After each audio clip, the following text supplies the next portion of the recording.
Rising, he moved silently down the hallway, bare feet meeting the cool grain of aged floorboards.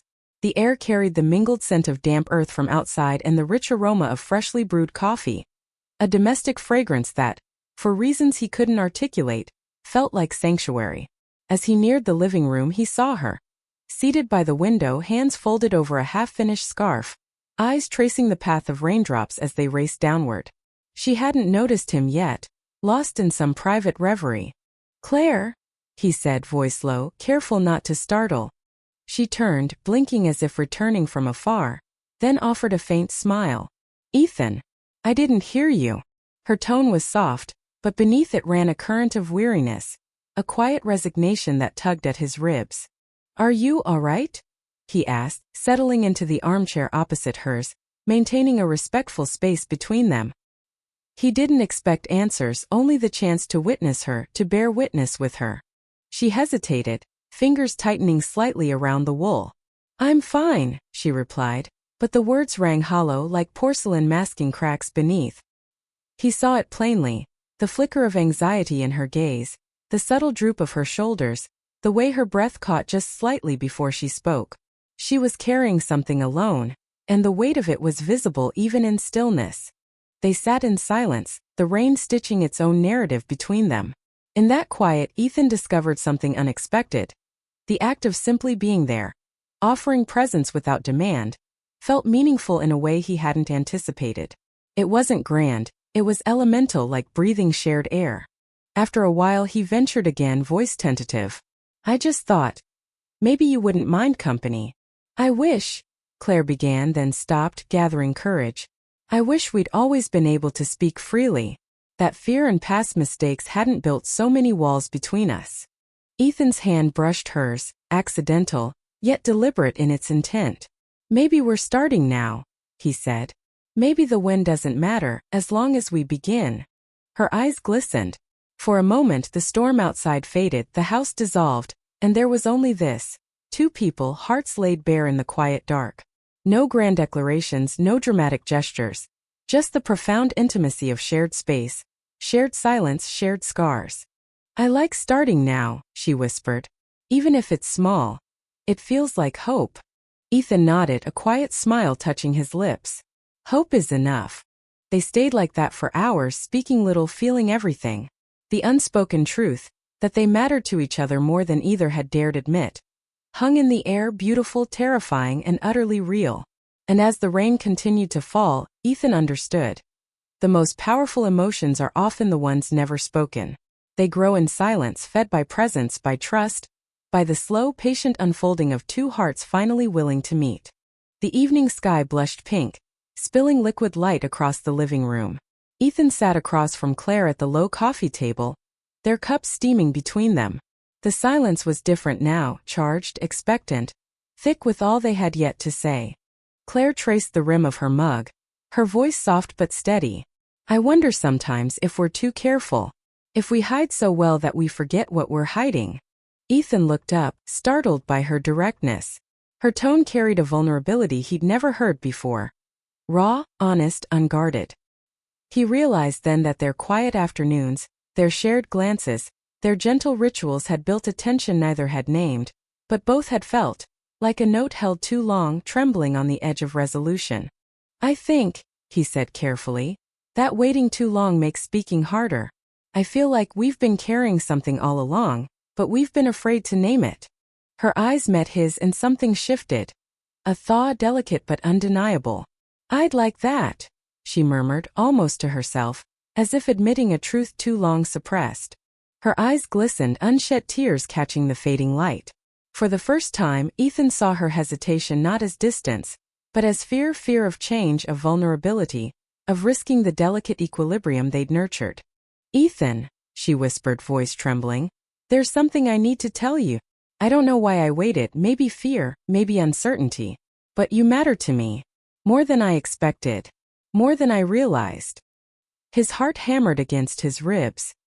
He leaned forward, drawn by the gravity of her words. "Claire, I feel the same. From the very first moment we truly talked, every quiet moment since. It's made me feel closer to you than I ever imagined possible." They held each other's gaze, the air between them crackling with revelation. The careful boundaries, the hesitation, the silent yearning. All of it dissolved in that breathless instant. She reached out, her hand hovering just above his. "I was afraid," she confessed, voice breaking. "Afraid of ruining this. Of rushing something that might not be ready. But keeping it inside.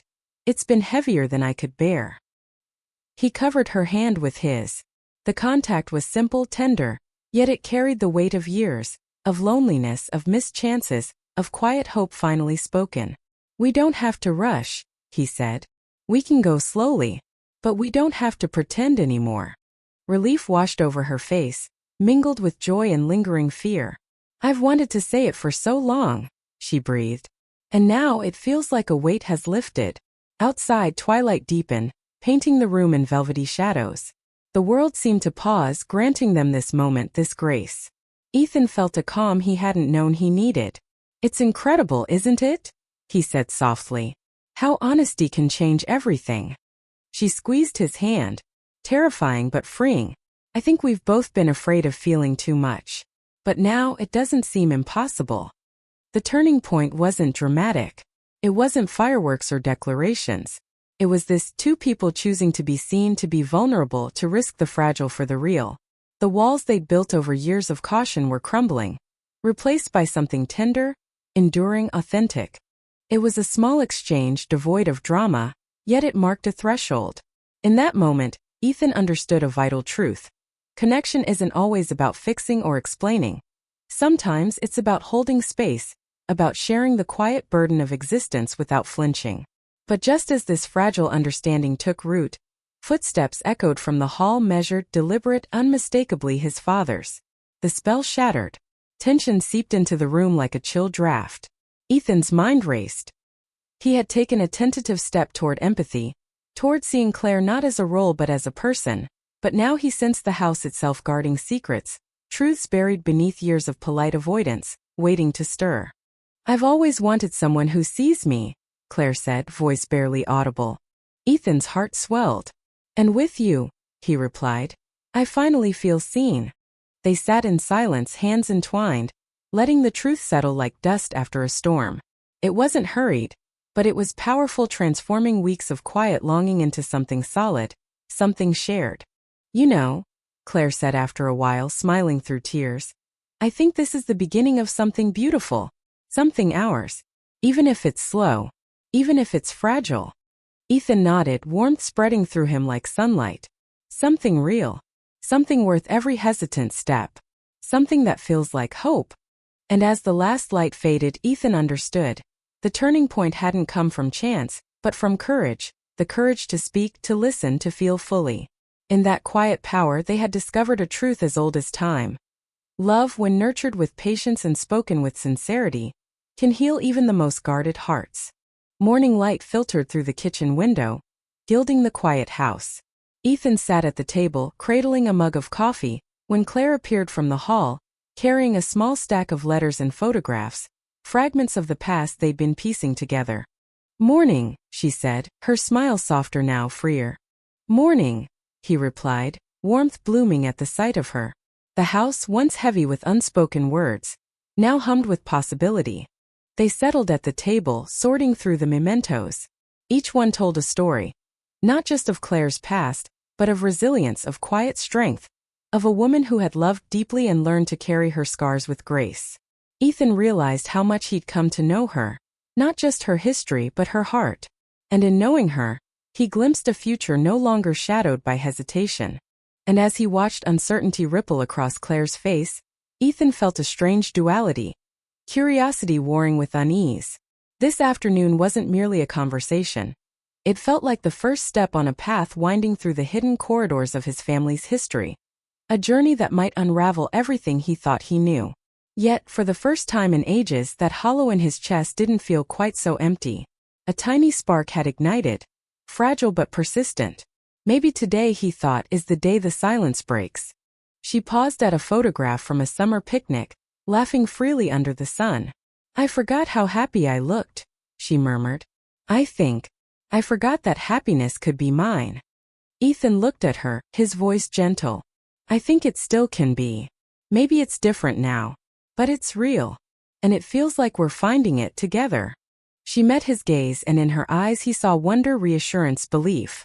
Together, she repeated, as if testing the word, finding it true. The changes in the household were subtle but profound. The old tension between Claire and David had eased. Not vanished but transformed. Ethan noticed it in small things. David asking about her day and actually listening, Claire responding with genuine smiles instead of polite nods.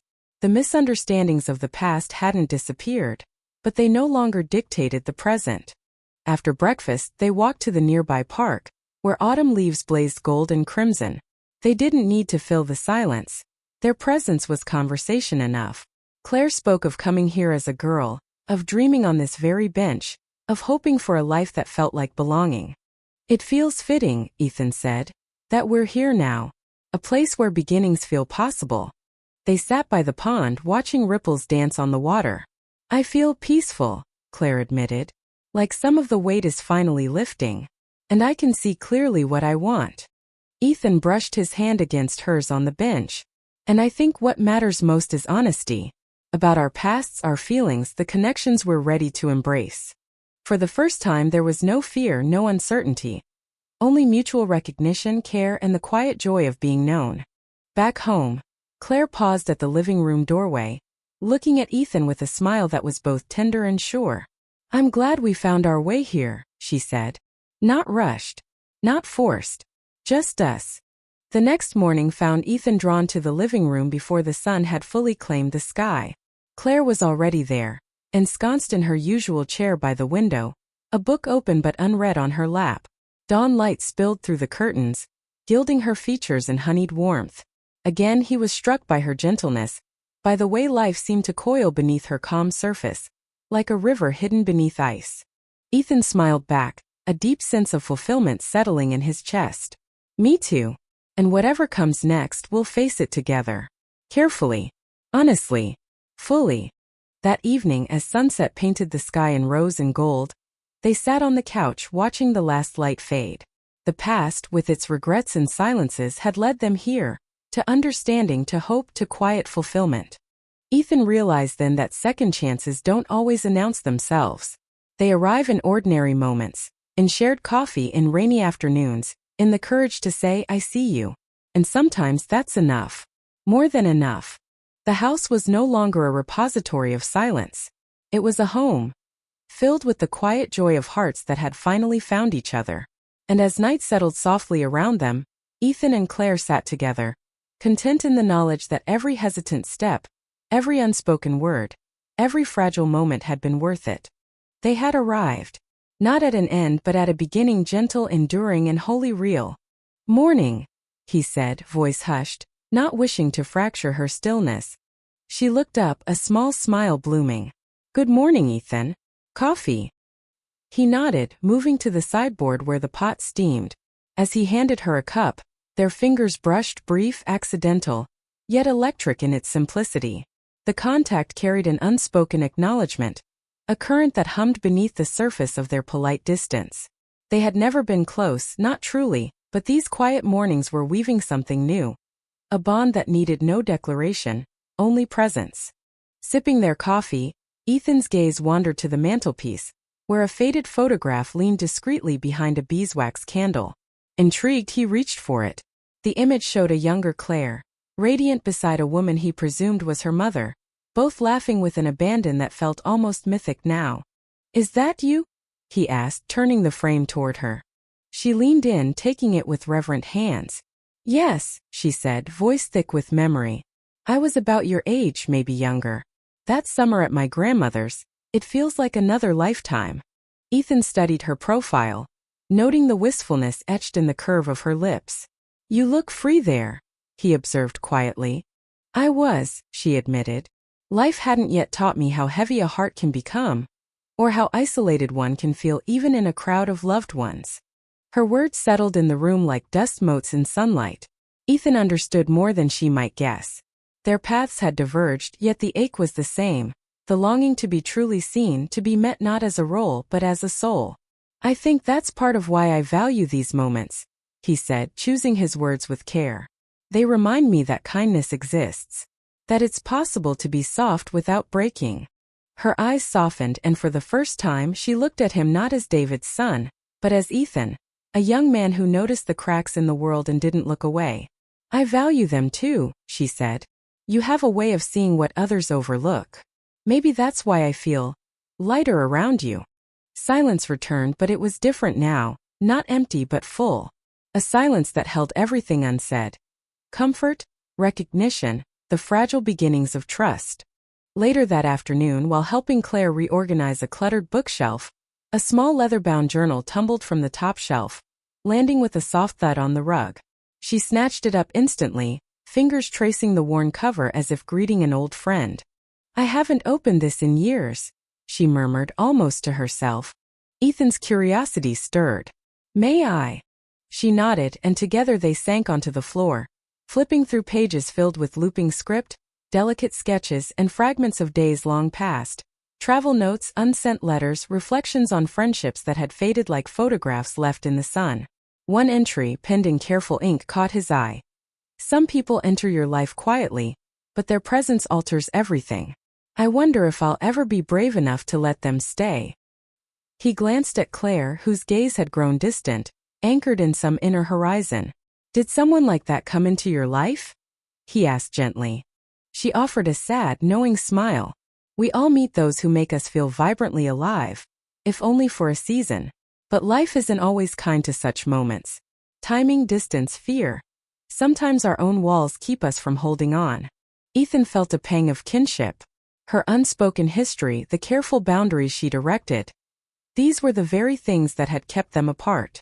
Yet now, in these unhurried afternoons, those walls seemed less fortified. The way they paused over a photograph, the shared laughter at a forgotten memory, the quiet attention given to small rituals, all of it was stitching a new fabric between them, thread by careful thread. It feels like we're beginning again, Ethan said softly. Not erasing the past, but meeting each other anew, without the weight of what came before. Claire's lips curved into a smile that reached her eyes. I think you're right. And it feels safe. Like coming home after a long journey. They lingered there, surrounded by the scent of old paper, and the golden spill of afternoon light. It was a moment suspended between then and now.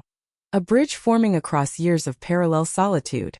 Ethan realized then that the deepest connections aren't forged in declarations, but in the accumulation of small, honest gestures, the kind that say, I see you and I choose to stay. As he watched her tuck a stray strand of hair behind her ear, a quiet hope unfurled in his chest. Perhaps the loneliness that had shadowed them both wasn't permanent. Perhaps it could be softened, not by grand gestures, but by the patient, persistent act of showing up, again and again, until the silence between them became a language of its own. The house remained still, yet within its walls, something vital was shifting. What had once been tentative, shadowed by history, was now blooming into a warmth neither could deny. A promise of understanding, of companionship, of a love that refused to rush, that chose instead to unfold like a fern in spring. Slowly, surely, with quiet grace. Ethan didn't know what tomorrow would bring.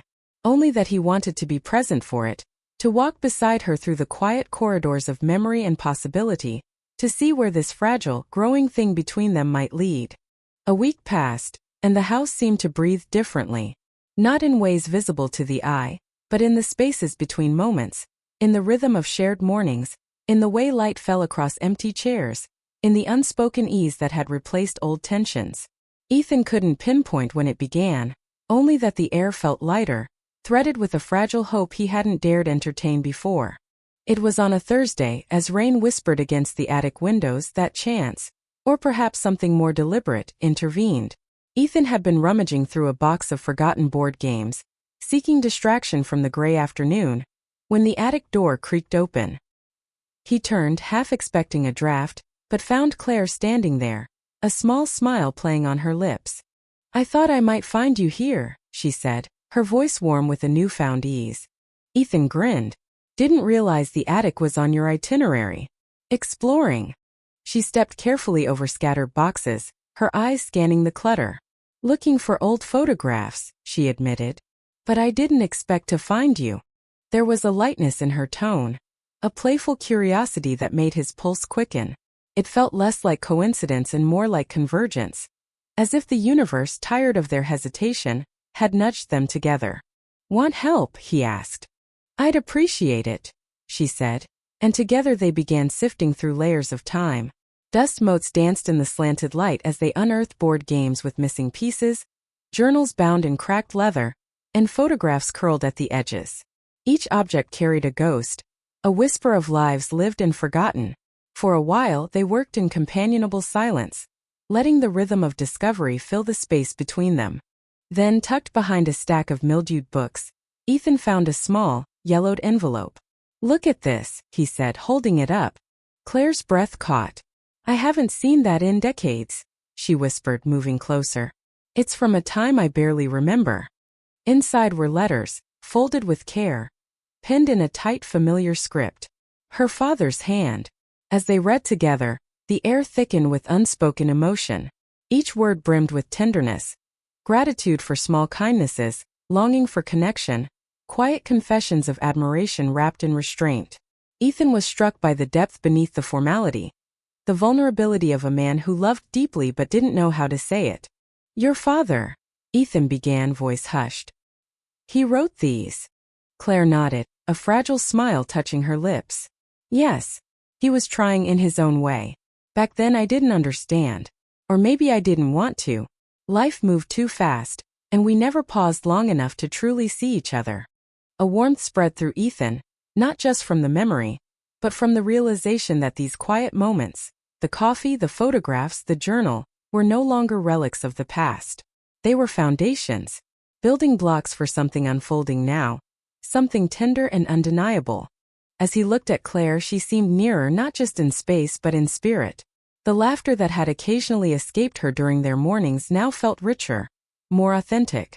He noticed the small things, the way her fingers absently traced the rim of her mug, the slight tilt of her head when she listened, the softness in her eyes that hinted at emotions she rarely voiced. "Ethan," she said, breaking the spell of shared remembrance, "I feel like we're rediscovering pieces of ourselves together. Pieces I thought I'd lost forever." He nodded, understanding instantly. "I feel it too. Like life gave us a second chance, not to rewrite the past, but to see each other clearly for the first time." Just then, a box tumbled from a precarious stack in the corner, crashing softly to the floor. They both laughed. A genuine, unguarded sound that filled the attic with something almost tangible joy. "That's fate," Claire said, still smiling. "It has a way of bringing people together, even when they've drifted apart." Ethan chuckled, though the truth in her words settled deep in his bones. "Or just clumsy hands," he teased, but the warmth in his voice betrayed the real sentiment. They both felt it. That subtle, fluttering connection that was more than friendship, more than nostalgia. It was now. It was real. They continued sorting, but the tone had shifted. Conversations deepened. They spoke of childhood fears, dreams deferred, regrets carried like stones in pockets. Every glance, every pause carried weight, yet there was no urgency, only a mutual awareness that this was enough, that this was everything. When they finally descended, the rain had ceased. The sun broke through, gilding the wet grass and painting the world in liquid gold. They lingered at the attic doorway, reluctant to part. "See you later?" Ethan asked, half hoping, half knowing. Claire's smile was steady, sure. "Yes. I'll see you later." Walking back down the hall, Ethan carried a new sensation. Hope, not as a fleeting spark but as a quiet flame. Something had been planted, a connection that could flourish if tended with care. He didn't know what secrets the days ahead might reveal, or what truths might surface as they continued to peel back the layers of their shared history. But he knew this. The present had transformed. And in that transformation a possibility had emerged, one worth nurturing, worth protecting, worth believing in. A possibility for understanding, for trust, for a love that asked nothing but presence, and gave everything in return. And as the last light of day spilled across the living room, Ethan understood that second chances rarely arrive with fanfare. They come in ordinary moments, in dusty attics, in shared laughter, in the courage to say, "I'm here."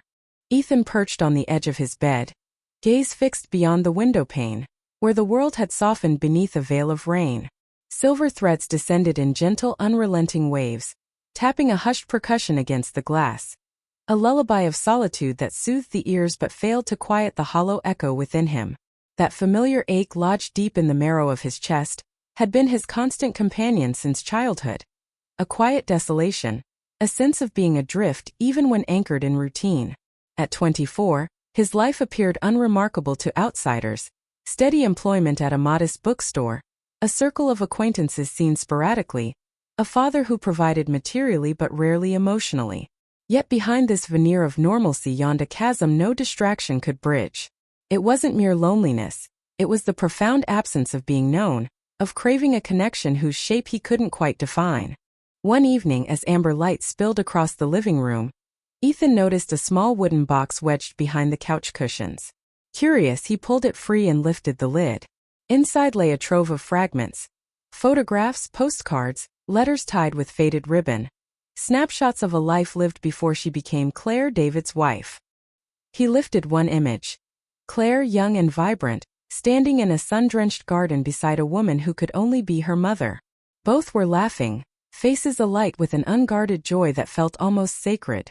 "Those were my happiest days," Claire said softly from the doorway. She hadn't made a sound, but her presence filled the space instantly. She stepped closer, her expression thoughtful, tinged with a wistfulness that made Ethan's chest tighten. "They're beautiful," he said, handing her the photo. "You look radiant." She smiled, but it didn't reach her eyes. "I was. Then life happened. People change. Love isn't always enough to mend the distances that grow between hearts." Ethan settled beside her, careful not to invade, yet close enough to share the weight of the moment. Was it someone? Or just life? She traced the edge of the photograph, her fingers trembling slightly. "Both, I think. There were people I loved deeply, but circumstances, timing, fear, my own mostly, kept me from reaching out the way I should have." In that confession, Ethan felt a sudden kinship, as if a door had opened between their souls. He too knew the sting of missed chances, the ache of silence where words should have been. Perhaps that was the thread drawing them together. Not just circumstance, but shared scars, shared silences. For the next hour they pored over the box. Each photograph told a story. Claire at a lakeside picnic, shyly smiling at the camera. Her graduation day, standing tall in cap and gown, pride warring with uncertainty. Postcards from a friend abroad, filled with ink-smeared musings on love, loss, and the search for belonging. "You were brave," Ethan said, holding a postcard from a solo trip to the coast. "To travel alone, to live so openly." Claire gave a soft, self-deprecating laugh. "Brave? Or just stubborn? I wanted to prove I didn't need anyone. But in building those walls, I shut out even those I longed for most." Ethan nodded, thinking of their quiet mornings, the way those very walls were now softening brick by careful brick. "There's something healing about sharing these," he said. "It reminds us that even in loneliness, there were moments of light. And maybe even when we're apart, we can find our way back." Claire's gaze met his, and for a heartbeat, the world narrowed to that look. A silent acknowledgement of something unnameable, yet deeply felt. She picked up another photo, a childhood snapshot of herself on a park bench, legs swinging, eyes fixed on some distant point. "Do you see that bench?" she asked. "I used to sit there for hours watching people pass, wondering if anyone would ever see me. Not just look, but truly see." Ethan's voice was barely above a whisper. "I think people see you now. Even in small ways, it matters." Her smile deepened, touched with a vulnerability that stole his breath. "It does. And it reminds me that connections don't have to be loud to be real. Sometimes hearts find each other slowly, over time, when they're finally ready." As twilight deepened, they continued, laughter mingling with reflection, each memory a stone laid on the path between them. It wasn't a sudden spark, but a steady flame, nurtured by empathy, by the courage to be known. Ethan found himself thinking of Claire more often than he cared to admit. It wasn't merely her proximity, though that played its part. It was the quiet dignity with which she moved through the house, the patience in her voice when she spoke, the way her eyes held entire landscapes of memory he longed to explore. Understanding her, he sensed, meant understanding a part of himself he'd long ignored. The part that yearned not just for company, but for recognition. Rain returned that evening, falling in steady silver sheets that blurred the world beyond the windows. Ethan found himself drawn once more to the living room, pulled by an instinct he no longer questioned. Claire was there, curled in the corner of the sofa, a knitted blanket draped over her shoulders, her gaze distant as she watched the storm. For a long moment he simply stood in the doorway observing. In the dim light, her features seemed softer, more open, yet shadowed by a melancholy that resonated in his bones. "I didn't mean to intrude," he said finally, voice low. She turned, offering a smile that held warmth but also a trace of distance, the kind that comes from guarding one's heart. "You're not intruding, Ethan. I like when someone sits with me, even in silence." He moved to sit on the floor near her feet, a small gesture that somehow made the space between them feel less vast. Silence settled, not awkward but heavy with unspoken thoughts. Ethan longed to speak, to tell her how these moments had become the anchor of his days, how her presence had begun to fill the hollows he'd carried for years, but the words felt too fragile, too dangerous for this delicate peace. He sensed she felt the same. A desire to bridge the gap, tempered by fear of shattering what they'd built. After a while she spoke, her voice barely audible over the rain. "Do you ever wonder about the things we never say? The feelings we bury because we're afraid of being misunderstood?" Ethan's breath caught. "All the time," he admitted. "I think the hardest part isn't feeling something. It's feeling it and not knowing how to share it without breaking what's already there." Her eyes met his, and in their depths he saw his own reflection. Curiosity, longing, fear. "It's strange," she murmured. "How close we can feel to someone, yet still be separated by words left unspoken." He nodded, aching to close that distance with a single phrase, a confession. But hesitation held them both captive, wrapped in the same soft blanket of restraint. "You've changed things for me," she said after a pause. "I used to feel like life was passing me by, like I was just a spectator. But now, sitting here with you, I feel like I can breathe again. Like I'm part of something again." Warmth flooded Ethan's chest. "I feel the same," he said softly. "I never realized how much a single presence could mean, until now." Silence returned, filled only by the rain's gentle rhythm. Yet in that quiet, truths hovered, unvoiced but understood. They both knew this was fragile. Something that couldn't be rushed. Something that had grown slowly, like moss on stone, through shared glances, quiet conversations, and the courage to be gentle. Claire shifted, glancing at the photographs on the mantel. "Do you remember our first real conversation?" she asked. "Not just polite chatter but real talk?" "I remember thinking, maybe someone finally sees me." Ethan smiled. "I remember. And I realized the same thing about myself. That connection doesn't need pressure. That care can exist without demand." Their eyes locked, and in that gaze, a quiet intensity passed between them. The longing was palpable yet held in check, a thread stretched taut, trembling with possibility. He exhaled slowly, fingers threading through dark, tousled hair, thoughts drifting toward the other side of the house. Claire, his stepmother, had occupied that space for nearly half a decade, yet remained an enigma wrapped in civility. Polite, considerate, always composed, she carried herself with a grace that felt both dignified and distant. But in her eyes, especially when she thought no one was watching, lingered a sorrow that mirrored his own, a silent burden he sensed but couldn't name. For years Ethan had accepted distance as his role. Claire and his father David belonged to a world apart, one he'd convinced himself he had no right to enter. Lately, however, that boundary had begun to feel less like duty and more like denial. There were fleeting instants, a glance across a room, a pause in conversation, when her expression seemed to whisper, "I'm here. Do you see me?" And though he couldn't explain why, those moments unsettled him, stirring something dormant beneath layers of caution. Today an impulse tugged at him, insistent yet tender, like a thread pulled loose from the fabric of habit. It began as a murmur in the recesses of his mind. Perhaps she's waiting for someone to reach out. Ethan had never been one to intrude, to overstep invisible lines drawn by circumstance or custom. But now, for the first time, he wondered if his presence, simple, unobtrusive, steady, might offer a sliver of solace where none existed before. And when the last photograph was returned to the box, Ethan understood. The past wasn't a prison. It was a compass, And tonight, in the warm glow of shared history, they were learning to navigate toward each other, not despite their scars but because of them.